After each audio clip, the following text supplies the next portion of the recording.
कला प्रोत्साहन की उपयोगिता, आवश्यकता।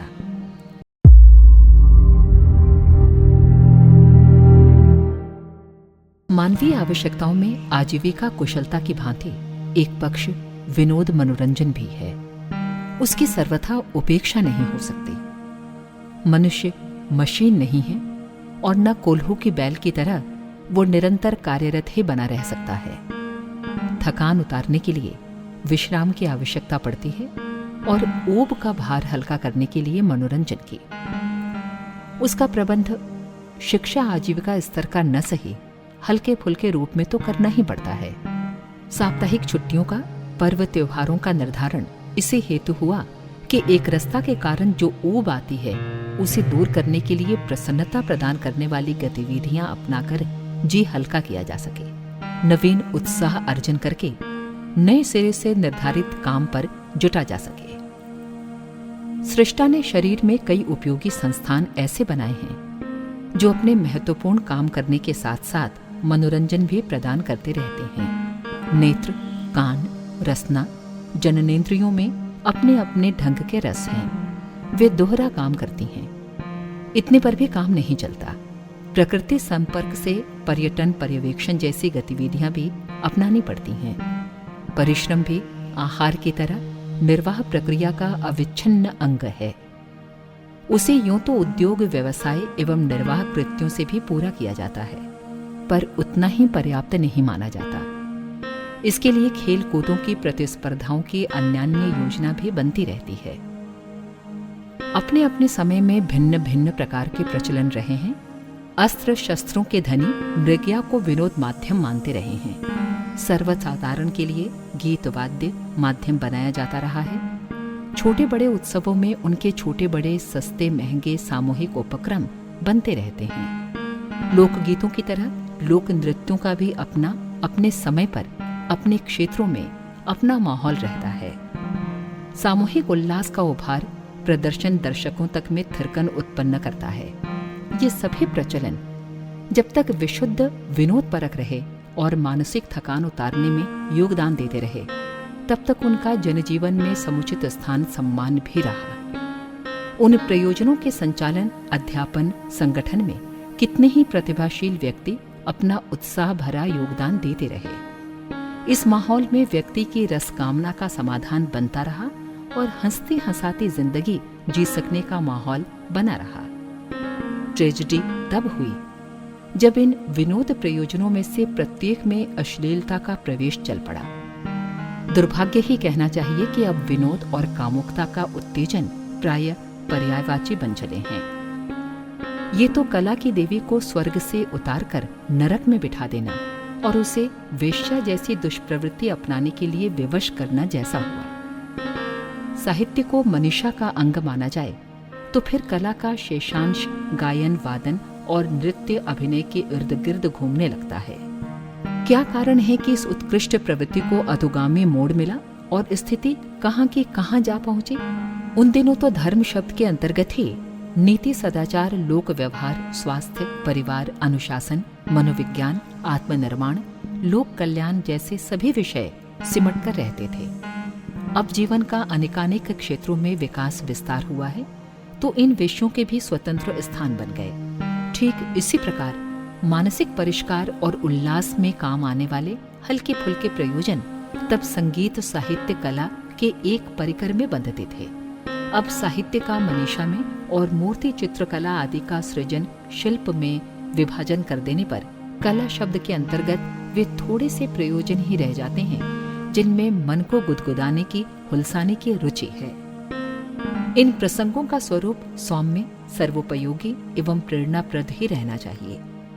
इन दिनों प्राचीन काल के विस्तृत और अर्वाचीन सीमित क्षेत्रों के सभी पक्षों पर प्रत्यक्ष परोक्ष रूप से कामुकता का प्रवेश बढ़ता और आधिपत्य जमता जा रहा है।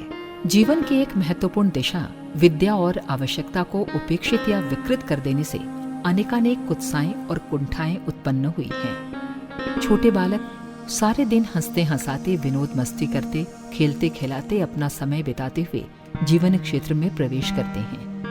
यही है राजमार्ग आनंद बटोरते और बिखेरते हुए प्रगतिशील जीवन जी सकने का। प्रकृति ने आरंभ में ही इसका समावेश मानवीय स्वभाव में सम्मिलित किया है। किशोरावस्था की वय संधि में यद्यपि विद्याध्ययन को प्रमुखता दी जाती है, किंतु फिर भी खेलकूद को उनके साथ अविच्छिन्न रूप से जोड़ रखा जाता है। जो बच्चे खेलते नहीं, जिन्हें वैसा अवसर या प्रोत्साहन नहीं मिलता, वे आगे चलकर आत्महीनता की ग्रंथि में बंधते जकड़ते जाते हैं, निराश नीरस जीवन जीते हैं और व्यवहार में मनहूस जैसे दृष्टिगोचर होते हैं। यहाँ एक और दुर्घटना होती है। यदि बचपन के विनोद क्रम को किशोरावस्था में सर्वथा अवरोध दिखता है, तो वो कुमार्ग पर भटकती है। आवारागर्दी में भटकने वाले कितने ही लड़के अपने साथी तलाश करते फिरते हैं ताकि मजेदारी मिलजुल कर और भी अच्छी तरह निभा सके। उस चांडाल चौकड़ी में से अनेकानेक दुर्व्यसन सीखते, जिस तिस बहाने घर से गायब रहते तथा पैसे चुराते हैं। अप्राकृतिक यौनाचार, जुआ, चोरी, आवारागर्दी, मटरगश्ती, नशा, ताश, सिनेमा जैसे अनगढ़ मनोरंजन ही सरलता पूर्वक मिल जाते हैं। इसके लिए कोई आंतरिक तंत्र नियोजित नहीं करना पड़ता। एक दो लड़के मिलकर ही उस कुचक्र का छोटा बड़ा रूप खड़ा कर लेते हैं। कई मिल गए तब तो एक अच्छा खासा गिरोह बन जाता है। इस आवे में पककर यौवन की दहलीज पर पैर रखते रखते ये किशोर अपराधियों की अच्छी खासी भूमिका निभाने लगते हैं। कई तो उनमें से दुस्साहसी आक्रामकों और दस्यु तस्करों के रूप में अपना आतंक जमाते हैं। बात लड़कों तक ही सीमित नहीं है, लड़कियों के लिए भी यह पगडंडी खुली पड़ी है। फैशन का चस्का लगने, इच्छा आवश्यकता भड़कने, प्रदर्शन, प्रशंसा, आकर्षण की ललक उभरने पर सहेलियों से आगे बढ़कर वो साथी तलाश करती हैं या उनके चंगुल में जा फंसती हैं। आगे क्या क्या होता है, इसकी परिणति हत्या, आत्महत्या, अपहरण जैसी दुर्घटनाओं के रूप में सामने आती रहती है। इस दुर्दशा तक पहुंचाने में विनोद आकांक्षा की कला प्रवृत्ति को अवसर न मिलना और कुमार्ग छिद्रों से फूट निकलना कहा जा सकता है। अच्छा हो मानवीय मनोविज्ञान को समय रहते समझा जाए और उसके लिए उपयुक्त द्वार खुला रखने का व्यवहारिक एवं बुद्धिमत्ता पूर्ण कदम उठाने में कुछ भी कमी शेष न रखी जाए। घर के नियंत्रण से थोड़ी छूट मिलते ही काम धंधे में लगने से पूर्व ही कितनी ही बुरी आदतों में नवयुवकों को ग्रस्त होते देखा गया है। इसका कारण वातावरण में अवांछनीयता का विषाक्त आकर्षण एवं माहौल तो है ही, पर उसके साथ साथ विनोद वृत्ति के लिए समुचित अवसर न मिलने से उत्पन्न कुंठा भी एक बड़ा कारण है, जो जिस तिस मार्ग से फूटती और विकृतियों के रूप में प्रकट होती है। जिन लड़कों को प्रतियोगिताओं, प्रतिस्पर्धाओं में रस आने लगता है, वे खेल कूदों में रुचि लेते हैं और पराक्रम में प्रतिभावान बनते देखे गए हैं। महत्वाकांक्षाओं से रहित अर्धमृतक ही होते हैं। सामान्यतः हर जीवंत में कुछ बनने, कुछ बढ़ने, कुछ कर दिखाने और कुछ समेटने बटोरने की ललक उभरती रहती है। इनका सामयिक और सस्ता समाधान कला प्रयोजनों के द्वारा मिलता रहता है, अस्तु उसे जीवन की आवश्यकताओं में सम्मिलित रखा गया है। स्वास्थ्य, शिक्षा, आजीविका, परिवार जैसी आवश्यकताओं में यदि कला विनोद को भी सम्मिलित रखा जाए तो उसे अनुचित नहीं माना जाना चाहिए। कामुकता की अभिवृद्धि का इन दिनों जो अंधड़ चल रहा है, उसके पीछे कला प्रवृत्ति का अवरोध या व्यतिरेक भी एक बड़ा कारण माना जा सकता है। अश्लील चित्र, साहित्य, दृश्य देखने की ललक कला रुचि का ही एक अंग है। भिन्न लिंग के साथ छेड़खानी में गुदगुदी लगती है। आरंभ में ये ऐसे ही हल्के फुल्के ढंग से चल पड़ती है, बाद में घनिष्ठता एवं व्यग्रता बढ़ने पर उसका रूप विकृत एवं उद्धत होता चला जाता है और बात उद्दंडता तक जा पहुंचती है। समलिंगी आकर्षण एवं आत्मरति जैसे दुर्व्यसन एक रास्ते पर चलते हुए मिलने वाले खाई खंदक हैं। चिंतन का एक आकर्षक विषय बन जाने पर उस दुष्प्रवृत्ति के परिपोषण में जो कुछ दिखता या बन पड़ता है, प्रकारांतर से उसी को अश्लीलता या कामुकता के हे रूप में विकसित होते देखा जा सकता है। इस क्षेत्र में उफनने वाली अवांछनीयता की हानि को यदि समझा जा सके और उसकी रोकथाम आवश्यक प्रतीत हो तो समस्या की जड़ तक पहुंचना चाहिए और उसका समाधान दूरदर्शिता अपनाते हुए सोचना चाहिए। इस मंथन निष्कर्ष में हमें कला को सही स्वरूप में विकसित एवं परिष्कृत करने के वे आधार खड़े करने चाहिए जो कुछ समय पूर्व तक सर्वसुलभ थे, पर अब तथाकथित प्रगतिशीलता एवं सभ्यता के दबाव में उपेक्षित एवं विस्मृत होते जा रहे हैं। अच्छा हो जनजीवन में गायन, वादन और नृत्य अभिनय को सुनियोजित एवं शालीन ढंग से विकसित होने दिया जाए। उसके विस्तार से जनजीवन को प्रमुदित, उल्लसित रहने का अवसर मिलने दिया जाए। इसी का दूसरा पक्ष है खेल कूदों का माहौल। इसमें स्वास्थ्य संवर्धन और साहसिकता के विकास का भी दोहरा लाभ अतिरिक्त रूप से जुड़ता है। यूं गीत नृत्य में भी संवेदनाएं तरंगित करने की विशेषता है। उस आधार पर श्रद्धा, करुणा, ममता जैसी सद्भावनाओं को उभरने, तरंगित होने का अवसर मिलता है। इस क्षेत्र का समुचित परिपोषण चलता रहे तो व्यक्ति भक्ति भावना का धनी बन सकता है और आदर्शों के लिए उत्सर्ग करने वाले महामानवों तक ऊंचा उठ सकता है। कला मात्र विनोद ही नहीं है, उसमें सद्भावनाएं उभारने और सत्प्रवृत्तियों को बलिष्ठ बनाने की भी उच्च स्तरीय क्षमता विद्यमान है। आवश्यकता सही स्वरूप और सदुपयोग की है। दुरुपयोग से तो अमृत भी विष बन जाता है। अच्छा हो वैयक्तिक और सामाजिक प्रगति की बात सोचते समय कला पक्ष को भी ध्यान में रखें और उसे सर्वसुलभ बनाने के लिए कारगर कदम उठाएं। इस संदर्भ में व्यायामशालाओं की स्थापना, खेल कूदों के सुनियोजित प्रचलन, प्रशिक्षण की बात पर गंभीरतापूर्वक विचार किया जाना चाहिए। उनकी प्रतियोगिताओं पर, प्रदर्शन आयोजन पर जोर दिया जाना चाहिए। इससे न केवल उसके भागीदारों की प्रखरता बढ़ती है, वरन दर्शकों को भी उत्साहवर्धक, आनंददायक लगते हैं। बाल, वृद्ध, नर नारी सभी को उन्हें देखते हुए रस आता है। बड़े लोगों द्वारा बड़े रूप में खर्चीले, ठाट बाट के साथ संपन्न होने वाले खेलकूदों की चर्चा अखबार, रेडियो, टेलीविजन पर दृष्टिगोचर होती रहती है। अच्छा हो उसका छोटा चरखा संस्करण हर गांव मोहल्ले में आरंभ किया जाए और समर्थ गुरु रामदास के व्यायाम प्रधान हनुमान मंदिरों जैसा प्रयास उभरे।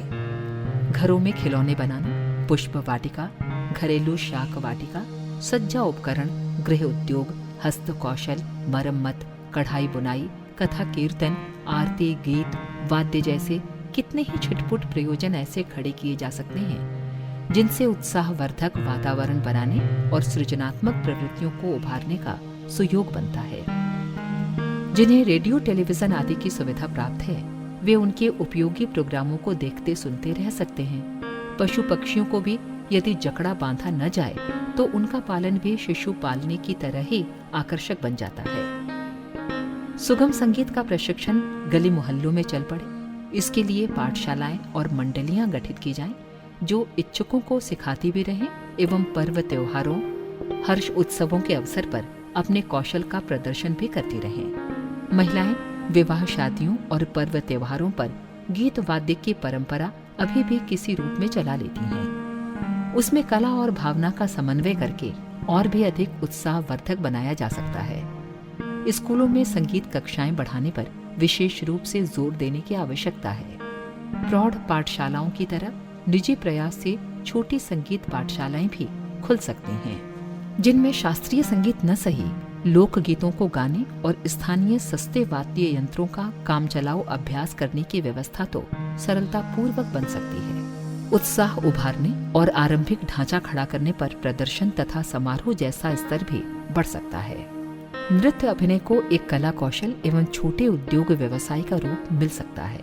रामलीला, रासलीला आदि का कुछ समय तक अच्छा प्रचलन था। ढोला मारू, आल्हा उदल, नौटंकी, स्वांग, रसिया आदि में नृत्य गीतों का समन्वय रहता था। इन कार्यों में संलग्न मंडलियां आजीविका भी कमाती थीं और लोकरंजन का प्रयोजन भी पूरा करती थीं। इन दिनों एक्शन सॉन्ग, गीत, नाटिकाएं, प्रहसन, अभिनय, कठपुतली, जादूगरी जैसे अनेक ऐसे आधार खड़े हो सकते हैं जिनमें संलग्न व्यक्तियों का निर्वाह चलता रहे और प्रेरणाप्रद मनोरंजनों की आवश्यकता का सुयोग भी बनता रहे। लोग सिनेमा, थिएटर, सर्कस आदि पर ढेरों समय और धन खर्चते और बदले में अवांछनीय प्रभाव लेकर वापस लौटते हैं। इसका स्थान लोक अभिनय के लिए गठित कुछ कला मंडलियां भली प्रकार पूरा कर सकती हैं। नट, मदारी, बाजीगर स्तर के उद्योग तो अब समाप्त होते जा रहे हैं। उन कष्ट साध्य कार्यों में हाथ डालने की पैतृक परंपरा भी अब धीरे धीरे लुप्त होती जा रही है। पर उनके स्थान पर चलते फिरते सिनेमा चित्र प्रदर्शनी जैसी नई वस्तुएं बन सकती हैं। प्रदर्शनियों की सजावट, प्रतियोगिताएं एवं जहां तहां मेले लगाने, हाट बाजारों का प्रचलन करने की ऐसी व्यवस्थाएं बन सकती हैं जिनमें पहुंचकर लोग अपना मन हल्का कर सकें और साथ ही सामयिक आवश्यकताएं भी जुटा सकें। स्मरण रहे, कला विनोद की आवश्यकता भले ही कम महत्व की प्रतीत होती हो, पर तत्वतः उसकी उपयोगिता आवश्यकता ऐसी नहीं है जिसकी ओर से आंखें बंद करके रखी जाएं और उपेक्षा बरती जाए। इस प्रयोजन के लिए हमें कुछ सोचना ही नहीं, वरन करना भी चाहिए। हमारे YouTube चैनल को सब्सक्राइब करें और बेल आइकन को दबाएं ताकि आपको नोटिफिकेशंस मिलते रहें।